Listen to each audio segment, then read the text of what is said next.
السلام علیکم ورحمۃ اللہ وبرکاتہ۔ محترم سامعین، امید ہے آپ حضرات خیریت سے ہوں گے۔ اللہ کرے آپ لوگ جہاں بھی رہیں حفظ و امان میں رہیں، آپ لوگوں کی جان و مال، عزت و آبرو کی حفاظت ہو، بعافیت رہیں۔ محترم بزرگوں، دوستو، اللہ کا احسان اور اللہ کا کرم ہے کہ اللہ تعالیٰ نے ہمیں بے شمار نعمتوں سے نوازا ہے۔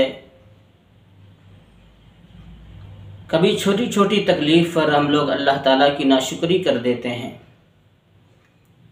ہم ان چھوٹی تکلیفوں کو بہت بڑی سمجھ کر کے یہ سمجھتے ہیں کہ دنیا میں سب سے زیادہ تکلیف مجھے ہو رہی ہے، اور پھر ہم اپنی ان زبانوں سے اس رب کی ناشکری کر دیتے ہیں، اس رب کی شکایت کرنے لگتے ہیں صرف ایک تکلیف پر جس تک رب نے ہمیں 99 نعمتیں عطا کی ہوئی ہوتی ہیں۔ کل میری نظر سے ایک ویڈیو گزری جو ایک فلسطینی بچے کی تھی، بڑے رونگٹے کھڑے کر دینے والی ویڈیو ہے۔ اس وقت احساس ہوا کہ میرا رب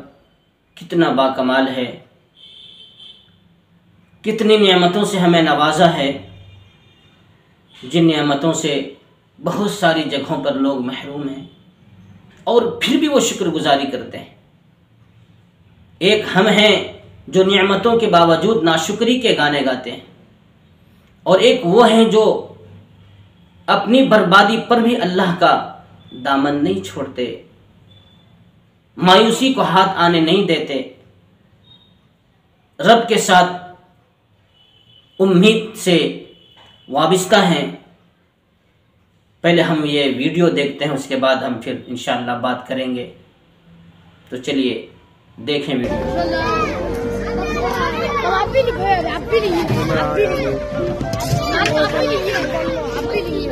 خلص يا عم فيش، خلص يا عم، خلص ايه، خلص ايش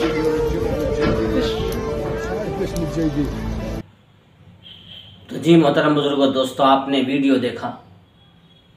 کہ یہ بچہ کھانے کی امید میں، کھانا ملنے کی امید میں لائن میں لگا ہوا تھا، برتن لے کر اس امید پر وہ کھڑا تھا کہ ہمیں بھی کچھ بھوک مٹانے کے لیے کھانے کی چیز مل جائے، چند لقمے جو اس رمق کو باقی رکھنے کے لیے، زندگی کا چراغ بجھ نہ جائے، اس پر تیل پھونکنے کا کام کر دے، اور اس امید پر وہ بچہ لائن میں لگا ہوا تھا۔ لیکن جب تک اس کی باری آتی، بدقسمتی سے کھانا ختم ہو گیا۔ اب وہ بچہ حسرت بھری نگاہ سے اس کھانے کے دیگ کی طرف، کھانے کے برتن کی طرف اور اپنے برتن کی طرف دیکھتا ہے۔ میرے محترم، بھوکمری کی حالت ہو گئی ہے فلسطین کی۔ ایک تو کھانے کی جگہ ان لوگوں کو گولیاں کھانی پڑتی ہیں۔ آپ کتنے لوگ ایسے ہیں جو آج بھوک کی وجہ سے مر رہے ہیں، گھر بار اجڑ گئے، آشیانہ اجڑ گیا، اپنی حسرت بھری نگاہوں سے ان اجڑے ہوئے آشیانوں کی طرف دیکھتے ہیں، جہاں کل ان کا آشیانہ ہوا کرتا تھا، عالی شان بنگلہ ہوا کرتا تھا، آج وہ ملبے کی شکل میں ہے۔ کل ایک خوش و خرم خاندان میں پلتا تھا وہ بچہ، ماں باپ بھائی بہنوں کے ساتھ، اور آج ان کے رشتہ دار لاشوں کی شکل میں پڑے ہوئے ہیں۔ اپنی حسرت بھری نگاہ سے وہ ان لاشوں کو دیکھتے ہیں۔ جس گود میں وہ کل کھیلا کرتا تھا، جس انگلی کو پکڑ کر وہ چلا کرتا تھا، آج وہ چلانے کے لیے انگلی نہیں ہے، کھلانے کے لیے وہ گود نہیں ہے، سہارا دینے کے لیے وہ کاندھا نہیں ہے۔ آج وہ معصوم بچے، کیا بگاڑا تھا ان لوگوں نے، کیا غلطی تھی ان کی، کیا جرم تھا ان کا، جن کو یتیم کر دیا گیا، جن کے گھر و بار کو، آشیانوں کو اجاڑ دیا گیا، جنہوں نے دنیا کے ترانے کم، گانے کم، گولیوں کی آواز، توپوں کی آوازیں زیادہ سنی ہے۔ میرے محترم بزرگوں، دوستو، میں آپ لوگوں کو اس طرف توجہ مبذول کرنا چاہتا ہوں کہ ہم کتنے خوش نصیب ہیں کہ اللہ تعالیٰ نے ہمیں بخیر و عافیت رکھا ہے ہمارے اس ملک کے اندر۔ وقت پر کھانا ملتا ہے، وقت پر ہم نیند لے لیتے ہیں، کاروبار بھی بچوں کے ساتھ ہنسی خوشی کے ساتھ ہماری زندگی گزر رہی ہے۔ ایک وہ ملک ہے جہاں گھروں سے لوگ محروم ہیں، صحیح پانی سے محروم ہے، پاک صاف پانی سے محروم ہے، کھانوں سے محروم ہے، دھوپ اور بارش سے بچنے کے لیے ان کے پاس آشیانے نہیں ہیں۔ جو کل تک کروڑ پتی ہوا کرتے تھے، آج ان کے لیے دھوپ سے بچنے کے لیے کوئی چھاؤں نہیں ہے ان کے پاس۔ میرے محترم بزرگوں، دوستو، اللہ کا شکریہ ادا کریں، چھوٹی چھوٹی تکلیف پر اللہ کی ناشکری نہ کریں۔ ان کے جذبات دیکھیں، ان فلسطینی لوگوں کے، سب کچھ اجڑنے کے باوجود بھی وہ حمد لک یا رب، اس طرح کے کلمات، الحمدللہ، اللہ کا شکریہ ہی ادا کرتے ہیں۔ سامنے لاش پڑے ہوئے، لاشوں کے انبار ہیں، گھر کا ملبہ پڑا ہوا ہے، پھر بھی وہ اپنی زبان سے نہ اللہ کی ناشکری نہیں کرتے ہیں، اللہ کی تعریف کرتے ہیں، شکریہ ادا کرتے ہیں۔ ان کے جذبات ٹوٹتے نہیں، ان کی ہمت جواب نہیں دیتی، بڑے ذوق و شوق کے ساتھ اللہ کی گھر کی حفاظت کے لیے اپنے تن من دھن کی بازی لگا رہے ہیں۔ جسم کے اندر آخری قطرہ بھی بہانے کے لیے تیار ہے، سب کچھ اجڑ چکا، مگر جسم کا آخری قطرہ لہو کا بہانے کے لیے تیار ہے، لیکن اللہ کے گھر کو یوں ہی ان کے حوالے کرنے کے لیے تیار نہیں۔ وہ حالات ان کے اوپر ہیں، چھوٹے چھوٹے معصوم بچے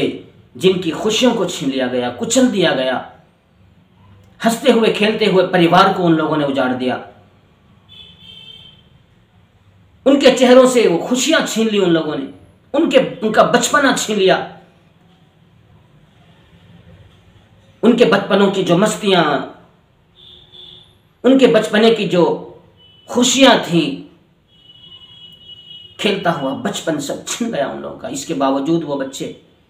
حسرت بری نگاہ سے اپنے پریوار کو، اپنے گھروں کو دیکھتے ہیں، ان ملبوں کو دیکھتے ہیں کہ کل اس جگہ میرا گھر ہوا کرتا تھا۔ اس لیے میرے محترم، کچھ دن پہلے شیخ الاسلام حضرت مولانا تقی عثمانی صاحب دامت برکاتہم العالیہ کا ایک بیان میں نے سنا، جس میں حضرت فرما رہے تھے کہ میرا دلی تمنا ہے، میری اپنی ذاتی رائے یہ ہے کہ جو لوگ نفلی عمرہ کے لیے جاتے ہیں ان سے میری درخواست ہے کہ ان پیسوں کو آپ فلسطین کے لوگوں پر خرچ کریں، آپ کو عمرے کا ثواب ملے گا، بلکہ عمرے سے زیادہ آپ کو ثواب ملے گا۔ حضرت کی ذاتی رائے تھی، بڑے لوگ ہیں، ان کی بڑی رائے ہیں، میں اس پر کچھ کہنا نہیں چاہتا۔ ہاں، عمرہ ایک الگ چیز ہے، ایک الگ عمل ہے، عمرہ کی فضیلتیں الگ ہیں، خرچ کرنے کی فضیلت الگ ہے۔ میری ذاتی یہ رائے ہے کہ عمرہ کرنے والے کریں، شوق سے کریں، لیکن آپ اس قابل ہیں کہ آپ کے پاس سہولیت ہے، اسی لیے تو آپ عمرہ کر رہے ہیں۔ کچھ پیسے عمرہ کے علاوہ کچھ پیسے آپ ان فلسطین مظلوموں کے لیے بھی خرچ کریں، ان پر بھی خرچ کریں، ان کے لیے بھی آپ جو ہے کچھ فنڈ نکالیں تاکہ آپ کا عمرہ بھی ہو اور ان لوگوں کی مدد بھی ہو جائے۔ میں یہ نہیں کہتا کہ آپ ان کی صرف مدد کریں، عمرہ نہ کریں۔ اگر آپ کو اللہ نے بلایا، آپ کا بلاوا آیا ہے نبی کی طرف سے اور اللہ کی طرف سے، آپ ضرور جائیں حرمین شریفین کی زیارت کے لیے، آپ خوش نصیب ہیں، لیکن اس خوش نصیبی میں ان فلسطین کے مظلوموں کو بھی آپ شامل کر لیں اپنی خوشیوں میں، کہ کم از کم ان کی کچھ مدد ہو جائے۔ تو بہرحال میرے محترم بزرگوں، دوستو، بس آپ لوگوں کو ایک پیغام دینا تھا کہ ہم آج اپنے ملک کے اندر بھی بچوں کے ساتھ، کاروبار دھندے کے ساتھ خوشیوں بھری زندگی گزار رہے ہیں، لیکن چھوٹی چھوٹی تکلیف پر ہم اللہ کی ناشکری کر دیتے ہیں، اپنی زبان سے اللہ تعالیٰ کے ناشکری کے کلمات دوسروں کے سامنے پیش کرنے لگتے ہیں۔ کبھی ہم نے سوچا ہے کہ کچھ ایسے ممالک ہیں جو مسلم کنٹریز کہلاتے ہیں، اسلامی ملک کہلاتا ہے، مگر آج بھی وہاں مسلمان کی جان اور مال کی حفاظت نہیں ہے۔ وہ رات اس نیت سے سوتے ہیں کہ شاید صبح ہمیشہ کے لیے میں سو جاؤں، وہ صبح اس نیت سے کرتے ہیں، اس خیال سے کرتے ہیں کہ شاید شام ہونے سے پہلے میں اس دنیا سے دار فانی کی طرف، دار بقا کی طرف چلے جاؤں۔ اس لیے میرے محترم، آج ہم امن کے ساتھ ہیں، ان کے لیے کچھ نہ صحیح کم از کم دعائیں تو کر سکتے ہیں، اپنی خاص دعاؤں میں، اپنے خصوصی وظائف کے دعاؤں میں آپ ان کو یاد رکھیں، ان کے لیے دعائیں کریں کہ اللہ تعالیٰ ان کی مدد فرمائے، ان کی جان مال کی عزت و آبرو کی حفاظت فرمائے، جو ان لوگوں نے قربانی دی ہے ان کی قربانیوں کو اللہ قبول فرمائے اور دوبارہ ان کی زندگی کو بحال کرے، اللہ تعالیٰ ان کو دوبارہ خوشیاں لوٹا دے، اور اللہ تعالیٰ کا وہ گھر، وہ قبل اول جس پر وہ صہیونی طاقتیں، وہ ظالم طاقتیں اس پر قبضہ کرنا چاہتے ہیں، اللہ ان کے چنگل سے چھڑا کر کے مسلمانوں کے قبضے میں جو ہے ان کے تسلط میں لا کر